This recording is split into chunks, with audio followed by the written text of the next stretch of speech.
Hello, elementary teachers and staff. Just a couple of quick things in preparation for our first day with students tomorrow. Number one, all hands on deck tomorrow morning. It's going to be organized chaos, but the more people we can get outside to greet the kids, the better. We'll also have some of us greeting families, maybe walking some kids into the classroom. Remember, the doors don't open until 8 o'clock. Some families will come and take pictures outside, and we welcome that. Teachers or paras, feel free to kind of gather your kids over in a certain area and take them in together. The main thing is we want this to be a enjoyable, fun moment. Also remember that parents can't come into the building, which is going to be challenging not just for the kids, but for a lot of the parents as well. So all you new wonderful specials teachers, classroom teachers, paras, anybody that has availability in the morning, I'd love to have you outside, around 7:45 to help with that. The next thing is I want to talk a little bit about breakfast. Kids are allowed to have breakfast. Breakfast, of course, won't start till 8 o'clock because the building won't open till 8 o'clock. So this is not just for tomorrow. This is for the immediate future. It will be grab and go breakfast, but we do encourage the kids to eat in the lunchroom. Now, if they're getting rushed and they still have food left, we are going to allow them to take those sack lunches back to the classrooms.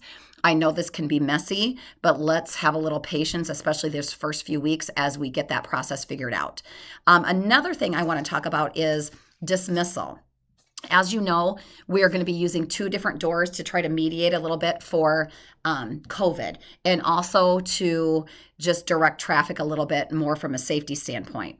One thing is we are going to have the buses actually block off the road here in front of our building. I'm going to send a reminder out to families today not to park on this block.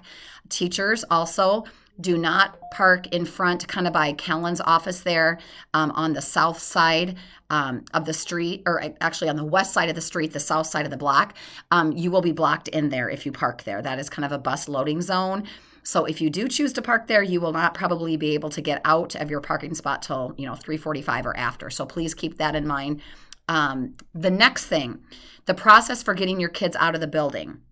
So what I've done is I have assigned a para to each grade level. So Jill will be for preschool, Mary Lou kindergarten, Kim O will be for first grade, Heather for second, Kathy Wibben for third, Jasmine for fourth, and Sandy for fifth. So you talk to that paraprofessional and come up with a plan. I know, for example, second grade, you kind of already have your plan in place, is that one person will take the group of kids that are going on the bus, regardless if it's Miss Sorber's class or Miss Murray's class, and another person will take the ones out to the wellness center doors. Remember, bus kids go through the regular elementary doors, and people that are walking or being picked up by parents will go through the wellness center doors.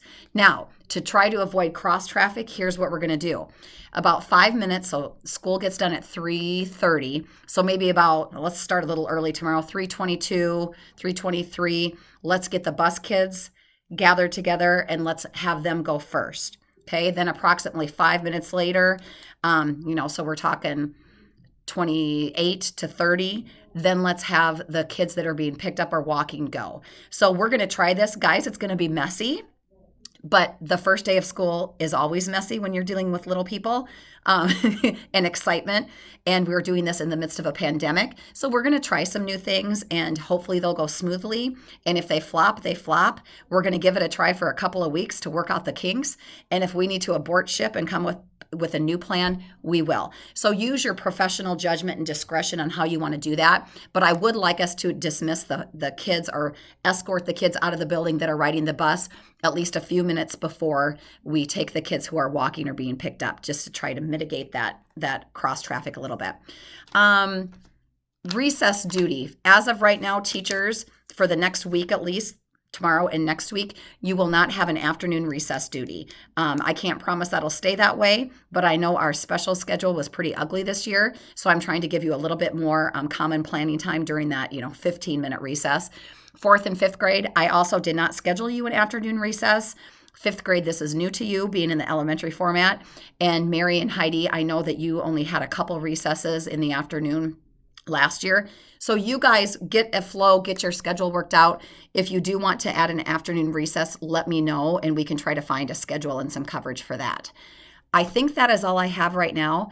There is one thing that I absolutely demand of you tomorrow, and that is to smile, have fun. Our kids are going to be in the building. That's the most exciting part of it. So don't worry about anything else. We're going to have a wonderful day, and I can't wait to see everybody outside and then in our building. So let me know if you have questions. Prepare yourself.